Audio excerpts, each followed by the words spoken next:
Hey there, it's Dr. Mike T. Nelson here, back again with another Flex Diet podcast. And today is just me again. As always, this is brought to you by the Flex Diet certification. Go to flexdiet.com, FLEXDIET.com.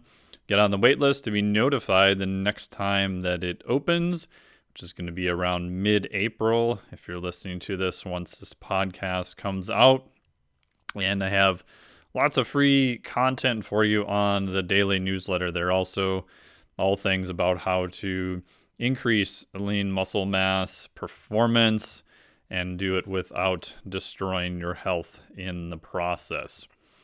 So today the topic is the difference between exercise versus recreation, and why I think recreation and learning a new skill is something you should do, especially as you are getting older. So one of the concepts I talk about in the Flex Diet Cert under the exercise intervention is a difference of what I feel is between exercise versus recreation. Exercise, to me, is something that you have an explicit goal that can be easily measured. Most of those are usually performance goals or things that are a little bit harder to measure, like adding lean body mass, adding muscle. And you're going to track things in the process. You will be tracking your volume, what you did for exercises. Obviously, nutrition is a big component of that, whether you're using a habit-based items, as I teach in the Flex Diet Cert, or maybe more advanced macro-based learning. Both of those can work, just depends upon what you are doing, where you're at on your nutritional journey. But you'll have very much set things that you're going to measure, and you're going to track them with some detail. Recreation, on the other hand, I think is movement that's just fun, doesn't necessarily have to be tracked, right? So I get a little nervous when I look at a client's training, and the only thing I see is training for 1 to 2 hours, doing weights, maybe some Metcon stuff, 6 days out of the week. And unless you're trying to be a more high-end professional athlete, if you enjoy doing training, that's perfectly fine. But I think learning new skills should also take priority in there. Learning new skills is more of a form of recreation. Especially as you get older, it's just human tendency to not want to do things that you suck at. And by also definition of learning something new, you haven't done it much or at all, you're going to suck at your first couple reps.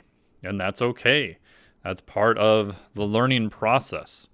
Right? So even clients that I teach in person, which is not that much now as most of my work is online, but even in person, they always feel bad when they're learning a new lift, say a deadlift, that their form isn't perfect, quote unquote. Well, if they've never done a deadlift before, your first few reps are going to suck with that. You just haven't done it. Right? Same idea with learning a new skill. And as I said, as we get older, it's easier and easier to kind of fall into the habit of doing similar things all the time. So for some people, this may be adding variety to their gym lifts. This may be adding something as simple as fat grips to some of their training, using the newfangled machine in the gym.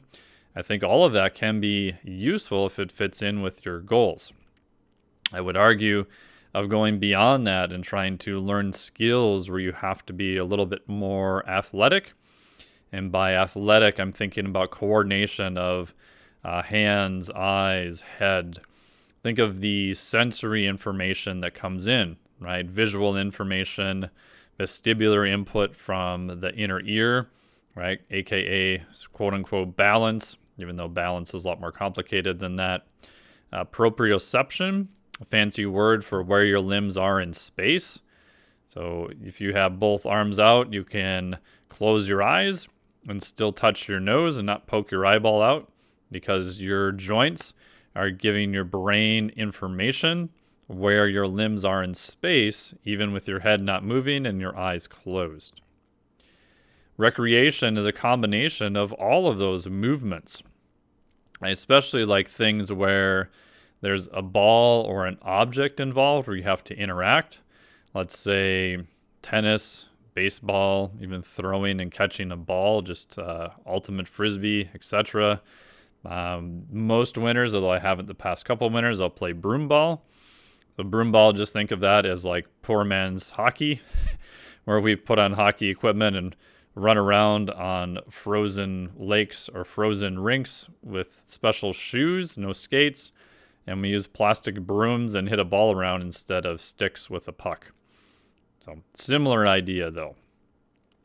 I'm also a big fan of moving your body through space. So this can be using other implements like skateboard, longboard, downhill board, road biking. I'm a little bit bigger fan of mountain biking myself. Obstacles, trails, being outside. As people know, I'm a huge fan of kiteboarding, right? So attach yourself to a big upside down parachute looking thing and let that pull you across the water. So now with that, I'm in control of the power source and have to coordinate everything at the same time. If you're learning and you're new to that sport or any sport, especially things like kiteboarding that can come with high risk because the wind can pick you up and throw you around, take a lesson. It is well worth your time. And if I stay with the example of kiteboarding, just think about all the coordination things that your brain has to execute, especially when you're learning. You've got the hand position of where I move the bar, right? So the bar is attached to these 400-foot lines that are attached to the kite. The kite looks more like an upside-down parachute. And by moving the bar, this moves the kite through the air. And as I move the kite through the air, not only does that change the position of how the kite is capturing the wind, I am now actually creating something called apparent wind. I'm moving the kite through to create more power, which is why once you get going and you're riding on the board, you can then sometimes do what they call park the kite. I can leave the kite in the same position because of the speed is forcing air over the kite, right? Just like an airplane wing is sort of, as you go faster, it's generating more lift because of the speed that you're moving through the air. So the nice part about kiteboarding is when you're learning, you get automatic feedback, right? You can, one, watch the kite, so you can use your eyes for visual feedback, and you can try to coordinate with that how that feels through the bar. As you get better, you'll be able to have a really good idea where the kite is without watching it. You have lots of reps. So now your brain has mapped literally that kite at the end of those lines to your hands, and you can feel where it is in space. Right? The example I use of this, if you've ever driven in a little bit vehicle that sits up higher and you duck when you go into a parking ramp.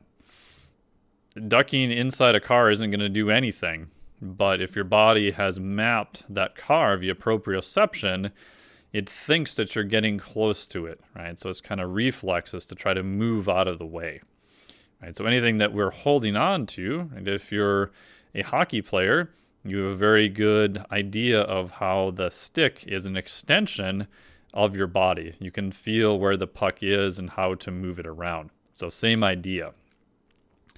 With kiteboarding again, or with learning any new skill, take your pick, juggling, tennis, whatever, most of the time you're going to have visual feedback immediately of, are you going in the correct direction or not? The good part about that is that while it can be very frustrating, having that feedback right away is what you need when you are learning.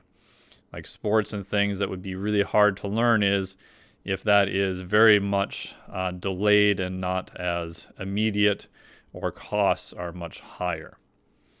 So I think learning a new skill involving a ball or object, or moving yourself through space, especially like kiteboarding where you're holding on to the power source at the same time, the amount of, I guess I'll use the word neuroplasticity, although that's a whole different topic. the amount of new things your brain is trying to map is very high. And as we get older, we tend not to do those things, right? And we know for healthy aging, using our brain is going to be very key. And our brain designs a ton of real estate to coordinating movement. So my argument here is take up some recreational sport, learn something that is new to you, and you can do this by even just learning a new component of an existing sport. So again, if I'm using the kiteboarding example, I'm learning to kiteboard now on a surfboard. A surfboard is completely different than my normal kiteboard. So my normal kiteboard looks more like a wakeboard, where my feet are solid in bindings. I can angle the board pretty hard to create a fair amount of force because my feet are set in space. On a surfboard, it's exactly how it sounds. I can move my feet more around on the deck of the surfboard now. They're not necessarily fixed in space because I'm not using straps. And the surfboard is also what they call a directional, meaning it only goes one direction. The kiteboard I ride is symmetrical. So I can ride either direction because it doesn't matter what is the front part of the board. On a surfboard, only the nose is the front part. So when I change direction, say I'm coming into my left and I want to leave going to my right to keep it simple.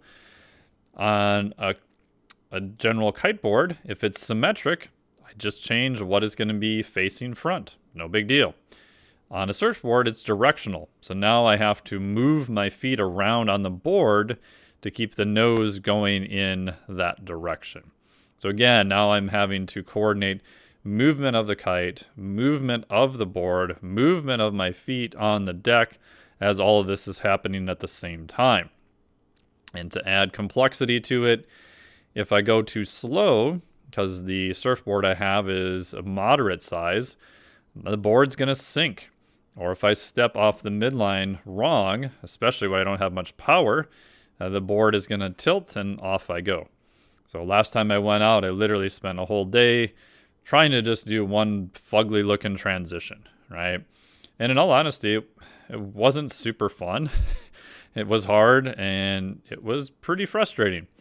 But those are kind of hallmarks of neuroplasticity, where you have to make mistakes in order for your brain to figure out what is better.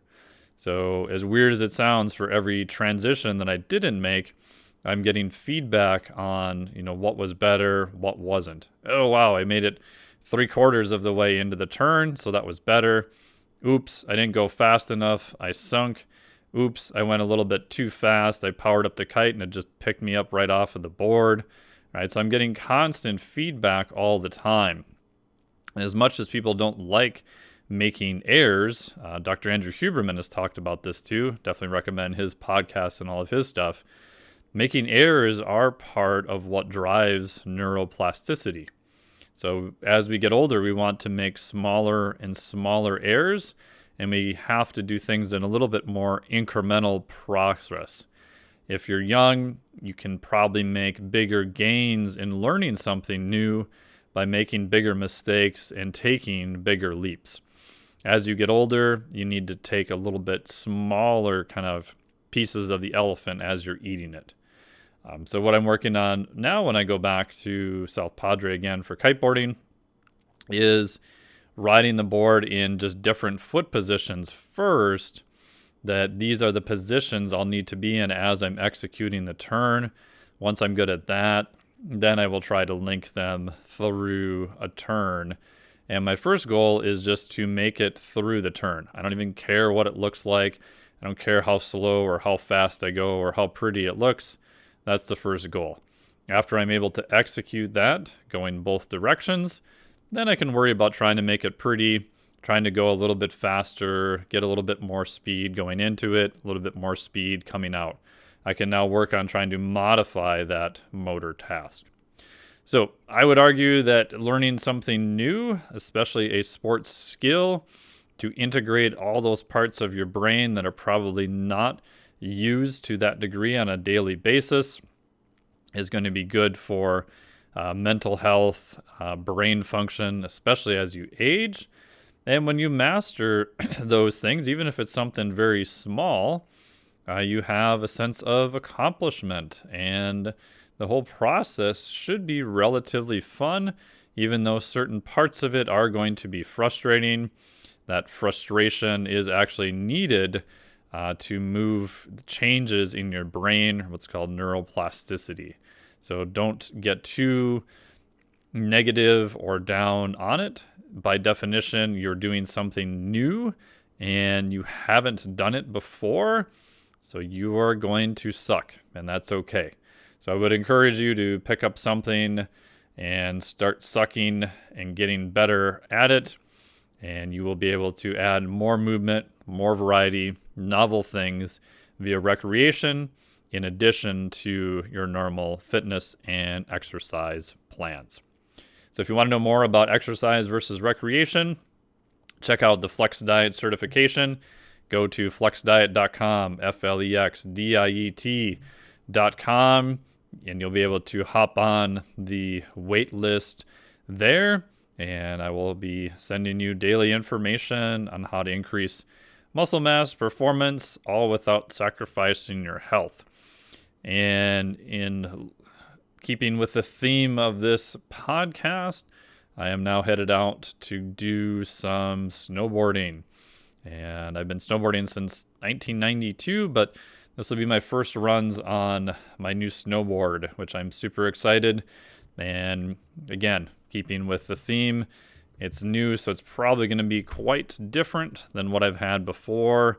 The first couple days I expect are going to be harder, but it is definitely going to be fun, and I'm looking forward to figuring it out. So thank you so much.